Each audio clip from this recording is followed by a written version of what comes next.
रत्नपुर गांव में किशन एक सीधा साधा लड़का था जो अकेला रहता था। एक दिन वो जंगल की तरफ जा रहा था। तभी उसे एक दर्द से करहाती सी आवाज सुनाई दी। कोई है? मुझे कुछ खाने को दे दो। मैं कई दिनों से भूखी हूँ। कोई तो मेरी मदद कर दो। मुझ पर दया कर दो। अरे ये आवाज कैसी है? इतने घने जंगल में कोई मदद के लिए पुकार रहा है। ये किसकी आवाज हो सकती है?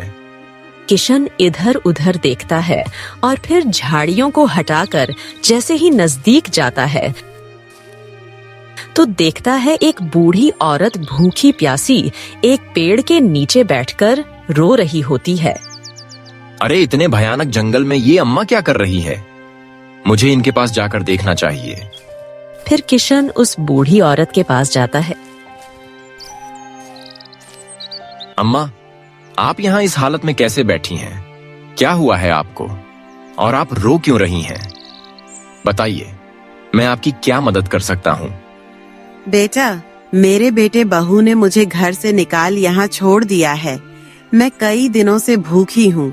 प्यास से गला सूख गया है। अगर कुछ खाने को है तो दे दे बेटा। अम्मा, मेरे पास बस एक ही रोटी है, लेकिन यह आपके लिए है। आप खा लीजिए और बताइए आपके बेटे बहू ने ऐसा क्यों किया? बेटा, मेरी बहू मुझे पसंद नहीं करती थी। वो मेरे बेटे पर हावी हो गई और धीरे धीरे उसे मुझसे दूर कर दिया और एक दिन दोनों ने मिलकर मुझे घर से निकाल दिया। अब मैं इस जंगल में अकेली भटक रही हूँ। अम्मा, आपका नाम क्या है और आपका बेटा कहाँ रहता है? बेटा, मेरा नाम लीलावती है और मेरा बेटा मुकुंद भीष्म पट्टी गांव में रहता है। ठीक है अम्मा, आप यहीं बैठिए। मैं अभी आपके बेटे मुकुंद से जाकर बात करता हूँ और आपको आपके घर वापस लेकर जाऊंगा। आप चिंता मत कीजिए। किशन आगे बढ़ता है और भीष्म पट्टी गांव पहुंचता है। वहां एक गांव वाले से पूछता है, भाई साहब, यहाँ कोई मुकुंद नाम का आदमी रहता है क्या, जिनकी माँ लीलावती हैं? हाँ भाई, वो यहीं रहता है। थोड़ी दूर आगे उसका घर है, लेकिन बड़ा नालायक बेटा है। उसने अपनी बूढ़ी माँ को घर से निकाल दिया है। अरे भगवान, ऐसा बेटा बहू दुश्मन को भी ना दे। क्या इतना बुरा आदमी है जिसने अपनी बूढ़ी माँ को जबरदस्ती घर से निकाल दिया था? उसने उसे बेघर कर दिया, अकेले छोड़ दिया। ऐसा कोई बेटा कैसे हो सकता है? पूरा गांव में वैसा कोई नहीं है भाई। जा तू भी उससे मिल ले।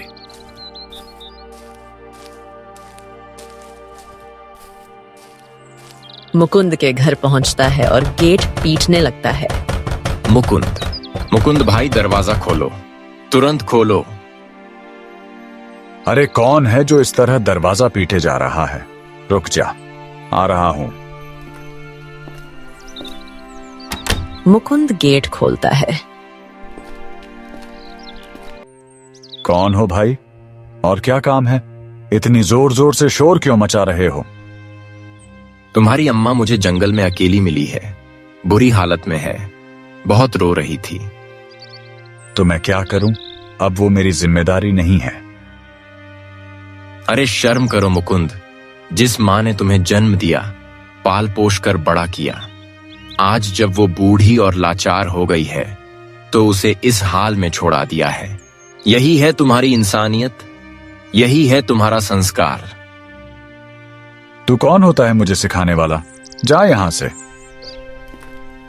सुषमा बाहर आकर कहती है, कौन है? क्यों चिल्ला रहे जी? अरे देखो, ये मुझे मेरी माँ के बारे में सिखा रहा है। जाकर खुद रख ले अपनी अम्मा को। हाँ हाँ, जाकर सेवा करो उस बुढ़िया की। हमें मत सिखाओ रिश्तों का पाठ।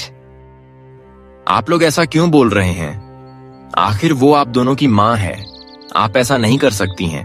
बेचारी बूढ़ी हो गई हैं और आप उनका ध्यान रखो, लेकिन आप उनके साथ ऐसा कर रहे हो। अरे ओ ज्ञान के देवता, इतना ही ज्ञान है तो उसे खुद ही रख ले। मुझे ज्यादा फालतू का ज्ञान मत दे। चल जा यहां से, बड़ा आया है ज्ञान देने वाला। इतना कहकर मुकुंद गेट बंद कर लेता है। कितने निर्दयी हैं ये दोनों। अगर मैंने अम्मा को सच बता दिया तो उनका दिल टूट जाएगा। नहीं, मैं उन्हें अपने साथ रखूंगा। किशन फिर से जंगल में जाता है।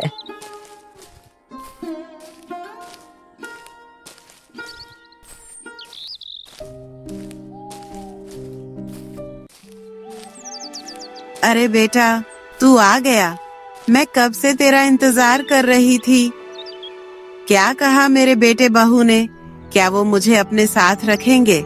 सच सच बताओ बेटा, तुम मुझे वापस उसके पास ले चलोगे ना? बेचारी माँ कितनी ममता भरी है इसके दिल में।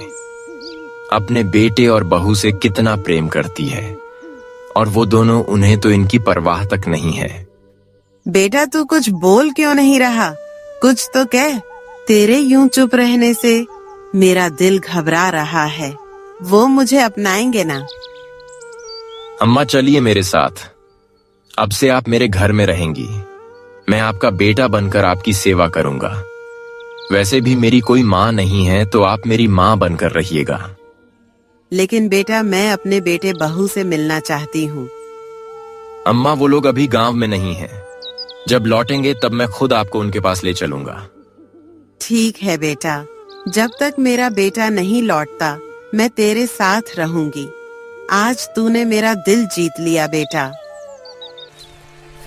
फिर किशन लीलावती को अपने गांव रत्नपुर ले आता है और अपनी छोटी सी झोपड़ी में उसके साथ रहने लगता है। फिर दिन रात उसकी देखभाल करता है। कुछ दिन बीत जाते हैं।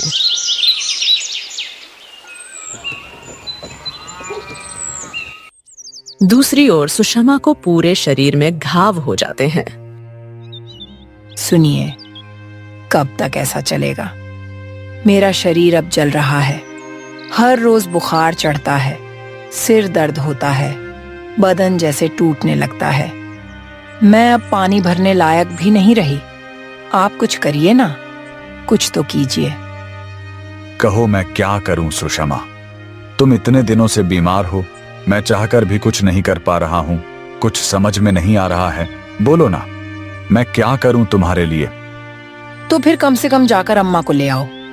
अगर वो कुछ दिन यहाँ रहेंगी तो मेरा मन भी ठीक रहेगा, और शायद तबीयत भी आप जानते हो ना।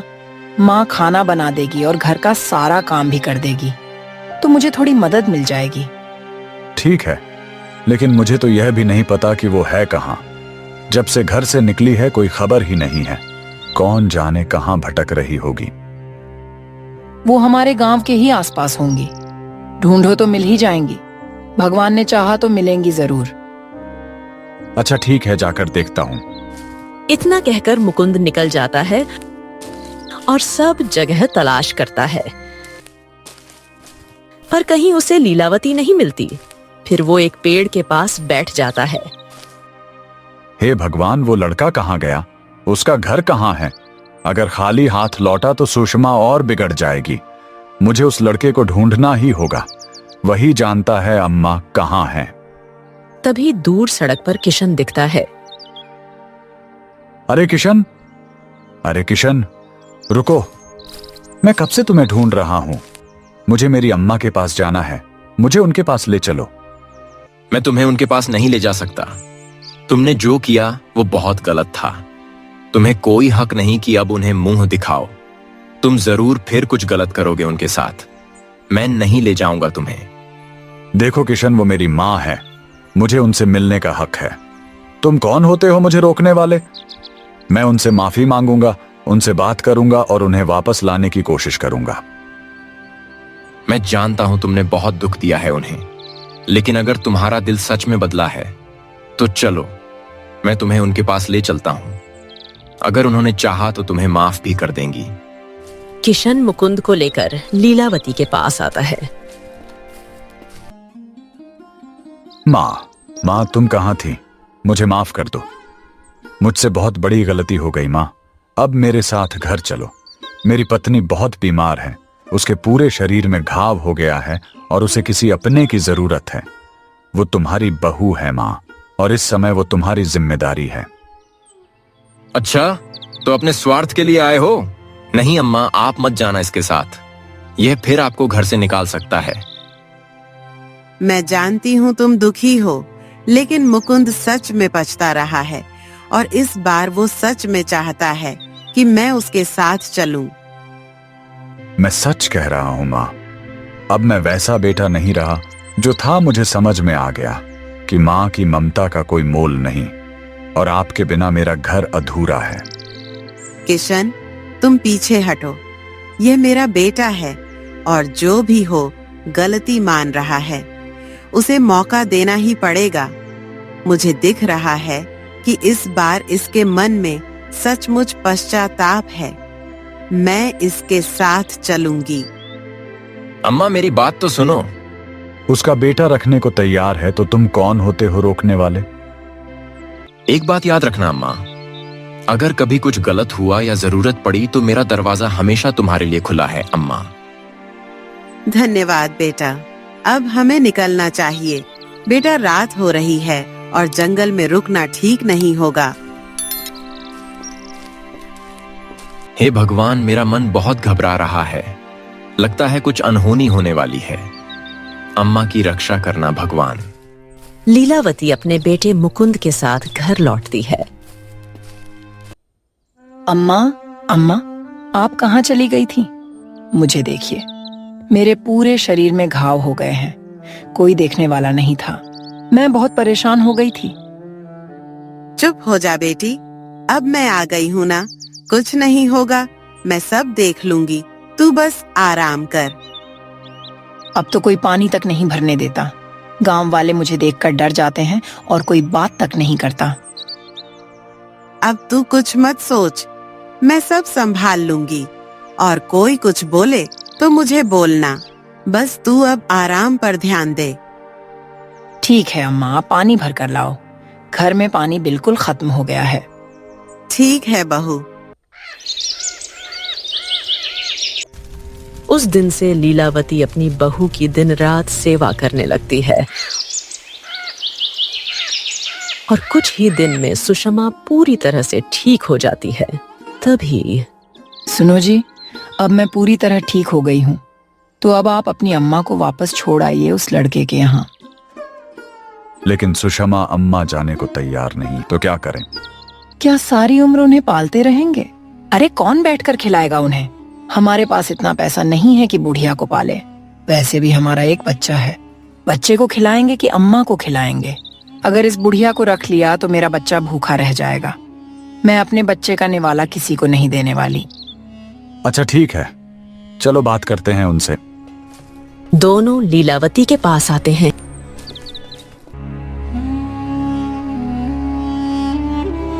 माँ, अब बहुत दिन हो गए हैं, तुम यहाँ रह ली। अब चलो, तुम्हें उस लड़के के पास छोड़ आते हैं। वो तुम्हें याद कर रहा था। नहीं बेटा, मैं नहीं जाऊंगी। मैं तुम्हारे साथ ही रहूंगी। जब उसका मन होगा तब वो मुझसे मिलने आ जाएगा। अम्मा चली जाओ वहाँ, हमारे पास बहुत खर्चे हैं। मुन्ने की दवा, दूध और घर के बाकी सामान के लिए पैसा नहीं बचता। नहीं बहू, मैं नहीं जाऊंगी। तुम कहो तो मैं झाड़ू पोछा भी कर दूंगी, पर मैं नहीं जाऊंगी। सुषमा जबरन लीलावती को खींचकर बाहर निकालती है। नहीं बेटा, मत धकेलो मुझे। मैं कहीं नहीं जाऊंगी। मुझे मत भगाओ। सुषमा उसे जोर से धक्का देती है और लीलावती का सिर पत्थर से टकरा जाता है।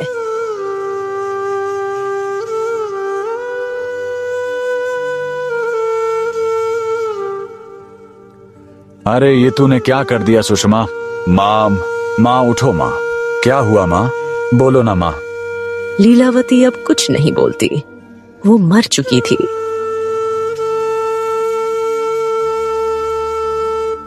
हे भगवान, ये क्या हो गया? अब मैं क्या करूं? अगर किसी को पता चल गया तो हमें फांसी हो जाएगी। जी कुछ कीजिए ना, हम क्या करें अब? हाँ, तुम ठीक कह रही हो। हमें जल्दी कुछ करना होगा। हमें किसी को पता नहीं चलने देना होगा, नहीं तो अगर किसी को पता चल गया ना तो वो हम दोनों को जिंदा नहीं छोड़ेंगे। जल्दी से पहले अम्मा को घर में डालो। अच्छा ठीक है, अभी अम्मा को घर में छिपा देते हैं, फिर रात को जंगल में दफना देंगे।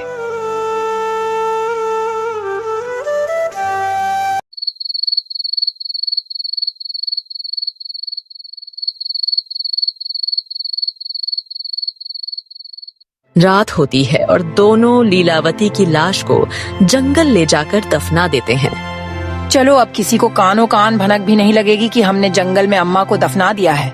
जल्दी चलो जी, कोई हमें देख लेगा तो सब पता चल जाएगा। अरे तुम चिंता मत करो, इतनी रात को इतने घने जंगल में कोई नहीं होता है।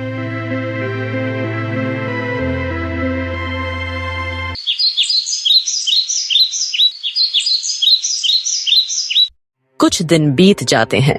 फिर एक दिन किशन सोचता है, बहुत दिन हो गया, अम्मा की कोई खोज खबर नहीं ली है। आज जाकर अम्मा से मिल लेता हूं, कम से कम मन को तसल्ली तो मिल जाएगी कि अम्मा ठीक हैं। वरना उन लोगों पर मुझे बिल्कुल भरोसा नहीं है। पता नहीं कैसे रख रहे होंगे अम्मा को।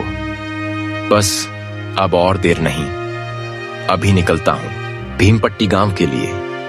इतना कहकर किशन निकल पड़ता है। कुछ देर बाद वो गांव पहुंचता है। मुकुंद भाई बाहर आओ, मुझे अम्मा से मिलना है, बहुत दिन हो गए।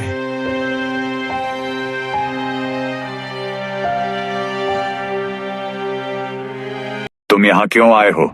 चलो चलो जाओ यहाँ से। तुम ये कैसी बातें कर रहे हो? अम्मा कहाँ है? मुझे उनसे मिलना है। यहाँ कोई अम्मा नहीं है, वो तो 10 दिन पहले ही तुम्हारे घर चली गई थी और तुम हमसे पूछ रहे हो। उल्टा मुझे तुमसे पूछना चाहिए कि अम्मा कहाँ है। क्या किया है तुमने उनके साथ जो तुम अम्मा को यहाँ ढूंढने आए हो? क्या कह रहे हो? अम्मा हमारे पास नहीं है, तुम लोग झूठ बोल रहे हो। सच सच बताओ, अम्मा के साथ तुम सबने क्या किया? मैं उसका बेटा हूँ, मुझे ज्यादा मत सिखाओ। चलो निकलो यहाँ से। जल्दी से अम्मा को ढूंढकर हमारे हवाले कर देना, वरना मैं राजा से तुम्हारी शिकायत कर दूंगी। चलिए जी अंदर, सुबह सुबह दिमाग खराब करने आ गए। मुकुंद दरवाजा बंद कर देता है। ये लोग कुछ छुपा रहे हैं। अम्मा के साथ जरूर कुछ बुरा किया है, वरना ऐसा व्यवहार क्यों करते? अम्मा जहां कहीं भी हो, भगवान कृपया उनकी रक्षा करना। अरे तुम तो वही हो ना, उस दिन जो इस गांव में आए थे, फिर से आए हो। बताओ क्या बात है? भाई साहब, आपसे एक बात पूछनी थी। क्या आपने लीलावती अम्मा को हाल में देखा है? कब से वो दिखाई नहीं दी हैं? अरे फिर वही सवाल कर रहे हो तुम? हाँ देखा था उनको, अब से 10-15 दिन हो गए। अब कहीं नहीं दिख रही है अम्मा। अच्छा ठीक है भाई साहब, आपका बहुत बहुत धन्यवाद। अब तो पक्का अम्मा के साथ जरूर कुछ गलत हुआ है। किशन कई दिनों तक लीलावती को ढूंढता रहता है, पर लीलावती कहीं नहीं मिलती। फिर वो थक हार कर जंगल में जाता है और एक पेड़ के नीचे बैठकर रोने लगता है। हे भगवान, मैं कई दिनों से अम्मा को ढूंढते ढूंढते थक गया हूँ, पर वो कहीं नहीं मिल रही है। उनके बेटे बहू ने जरूर कुछ गलत किया है। काश मैं उन्हें अकेले जाने ही नहीं दिया होता। तभी एक लोमड़ी आती है। तुम क्यों रो रहे हो? तुम बोल सकती? हाँ, मैं बोल सकती हूँ। मैं इस जंगल की रक्षिका हूँ और मुझे इस जंगल की हर हलचल की खबर रहती है। अगर तुम चाहो तो मैं तुम्हारी मदद कर सकती हूँ। वो मेरी एक अम्मा थी जिन्हें मैंने माँ की तरह माना था। उनके बेटे बहू ने उन्हें घर से निकाल दिया था और बाद में ले जाकर कुछ बुरा किया। अब वो कहीं नहीं मिल रही है। चलो तुम मेरे साथ आओ, शायद वही हो। ठीक है, चलो।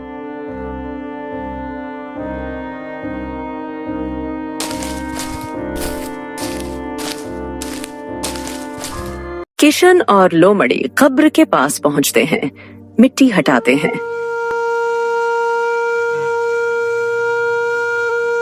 हे भगवान, ये तो अम्मा है, अब मैं क्या करूं?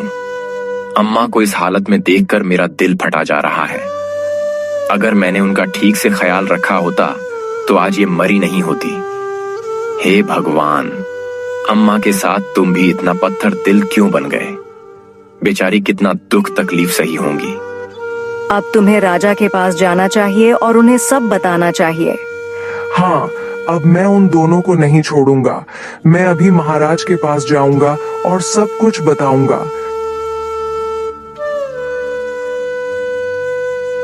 फिर किशन महल पहुंचता है।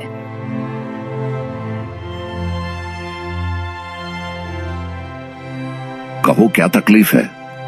महाराज, मैं किशन हूं, गांव में रहने वाला एक आम आदमी। कुछ महीने पहले एक बुजुर्ग औरत जंगल में भटकती मिली थी, जिन्हें मैंने अपने पास रखा था। उनके बेटे बहू ने उन्हें घर से निकाल दिया था और बाद में जब वो उन्हें ले गए तो अब वो जंगल में मृत्यु पाई गई है। महाराज, मैं आपसे न्याय चाहता हूं। क्या हमारे राज्य में इतना घोर अनर्थ? सैनिकों, जाओ और इस जघन्य अपराध के पीछे जिनका भी हाथ है उन्हें तुरंत पकड़कर महल में लेकर आओ। इस राज्य में ऐसा घिनौना अपराध बर्दाश्त नहीं किया जाएगा। धन्यवाद महाराज, मुझे आपसे यही उम्मीद थी। उधर गांव में मुकुंद खेत से लौटता है और दो लोगों की बातें सुनता है। अरे, तूने सुना जंगल में एक बुढ़िया की लाश मिली है? लग रहा है हमारे गांव की ही है। हाँ, और ये खबर महाराज तक पहुंच चुकी है। जिसने भी ऐसा किया है अब वो नहीं बचेगा। हाँ महाराज, तो न्याय के लिए बहुत सख्त है। अब तो फांसी ही होगी। मुकुंद यह सुनकर घबरा जाता है। हे भगवान, ये खबर महाराज तक पहुंच गई। अब वो लड़का हमारा नाम लेगा तो हमारा बचना नामुमकिन है। मुझे गांव छोड़ देना चाहिए। मुकुंद घर जाता है।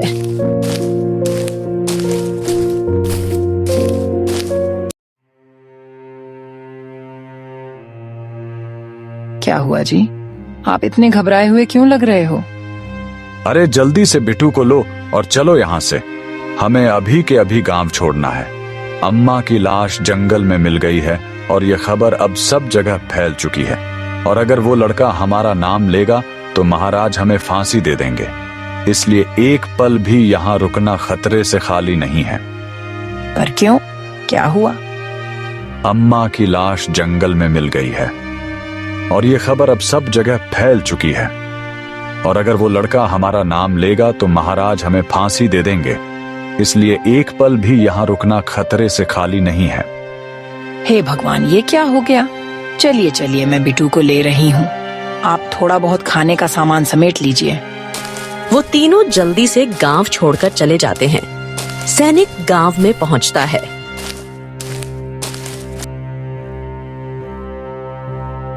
अरे ओ गांव वालों, मुझे बताओ, मुकुंद का घर कौन सा है? वो देखिए, थोड़ी दूर पर उसी का घर है। सैनिक दरवाजा खोलता है लेकिन घर खाली है। अरे, घर तो पूरा खाली पड़ा है। लगता है मेरे आने से पहले ही भाग निकले।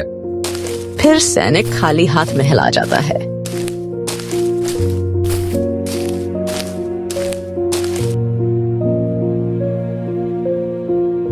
क्या हुआ?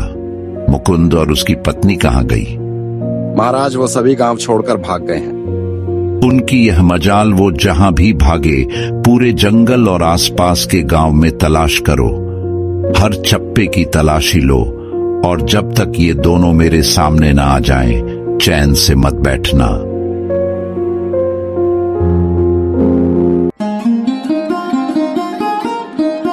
वहीं दूसरी तरफ घने जंगलों में कई घंटों से चल रही हूँ। मुझे बहुत तेज प्यास लगी है। एक घूंट पानी मिल जाता तो जान में जान आ जाती। रुको रुको, वो सामने तालाब है। मैं तुम्हारे लिए पानी लेकर आता हूँ।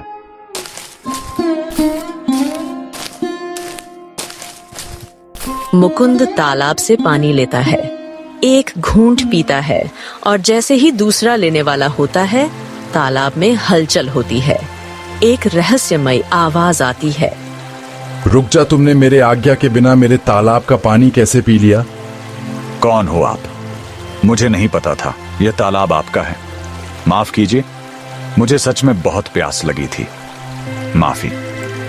जो बिना अनुमति मेरे तालाब का पानी पिए उसे दंड भुगतना ही पड़ता है। अब या तो तुम अपना बलिदान दो या फिर अपने बेटे को मेरे पास सौंप दो। मुझसे गलती हो गई। मैं अब दोबारा कभी आपके तालाब को नहीं छूऊंगा। कृपया मुझे माफ कर दीजिए, मुझे जाने दीजिए। मेरा बस एक ही सहारा है जीने का, मेरा बेटा। गलती की सजा जरूर मिलेगी तुम्हें। अपना बलिदान दो या अपने बेटे को सौंप दो। नहीं नहीं, मेरा इकलौता बेटा है, मैं उसे कैसे दे सकता हूँ? उसे देकर तो मैं मर ही जाऊंगा। तभी सुषमा दौड़ते हुए आती है। क्या हुआ जी? आप इतने परेशान क्यों हैं? मैं कब से पानी के लिए तड़प रही थी और ये आप क्या कर रहे हैं? तालाब हमारा बेटा मांग रहा है। ये कैसे हो सकता है? हाँ, अगर जीवन चाहिए तो अपने बेटे को सौंप दो, वरना मैं तुम तीनों को समाप्त कर दूंगा। नहीं नहीं, हम अपने बेटे को किसी भी कीमत पर नहीं देंगे। वही हमारा सहारा है, वही हमारा जीवन है। मैं उसके बिना एक पल भी जीवित नहीं रह सकती हूँ। कृपया मुझे जाने दो। तालाब में लहरें उठती हैं और एक भयावह निषाद बाहर आता है। तुम दोनों ने विनम्रता से बात नहीं मानी, अब भुगतो परिणाम। निषाद बच्चे को पकड़ता है और तालाब में खींच लेता है। नहीं नहीं, मेरा बेटा कहाँ चला गया? हे भगवान, आपने मुझसे मेरा सब कुछ छीन लिया। मेरा बच्चा, आप कुछ कीजिए। मेरे बेटे को वापस लाओ। मैं उसके बिना नहीं जी सकती। ये सब हमारे पापों का फल है। हमने माँ के साथ इतना गलत किया और आज भगवान ने हमारा सबसे कीमती रिश्ता हमसे छीन लिया। तभी पीछे से किशन आता है। मुकुल, वसुधा, तुम दोनों यहाँ छिप कर बैठे हो। महाराज तुम्हें हर जगह ढूंढ रहे हैं। जो अपराध तुम दोनों ने अपनी माँ के साथ किया है ना, उसकी सजा तुम्हें भुगतनी होगी। चलो, अब महल चलो। सैनिक मुकुल और सुषमा को पकड़ते हैं और महल ले आते हैं। महाराज, यह रहा मुकुंद और उसकी पत्नी। इन दोनों ने ही लीलावती अम्मा को जान से मार डाला है।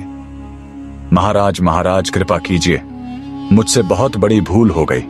मैं जानता हूँ मैंने अम्मा के साथ बहुत गलत किया है। मैं अपनी गलती मानता हूँ और अब जो भी सजा दीजिए मुझे मंजूर है। तुम दोनों ने एक माँ को उसके घर से निकाल दिया और उससे भी तुम्हारा मन नहीं भरा, तो तुम दोनों ने उसे जान से मार दिया। तुम्हें आजीवन कारावास की सजा दी जाती है। महाराज, मैं इस सजा के लायक हूँ। भगवान ने मुझसे मेरा बेटा छीनकर मुझे मेरी गलती का एहसास करा दिया। मैं अब हर पल पश्चाताप में जीऊंगा। सैनिकों, जल्द इन दोनों को कारावास में डाल दो। इन दोनों की शक्ल देखना भी मुझे अब बर्दाश्त नहीं हो रहा। ऐसी घिनौनी औलाद भगवान किसी को ना दे। इससे तो बेहतर है कि इंसान निसंतान ही रह जाए।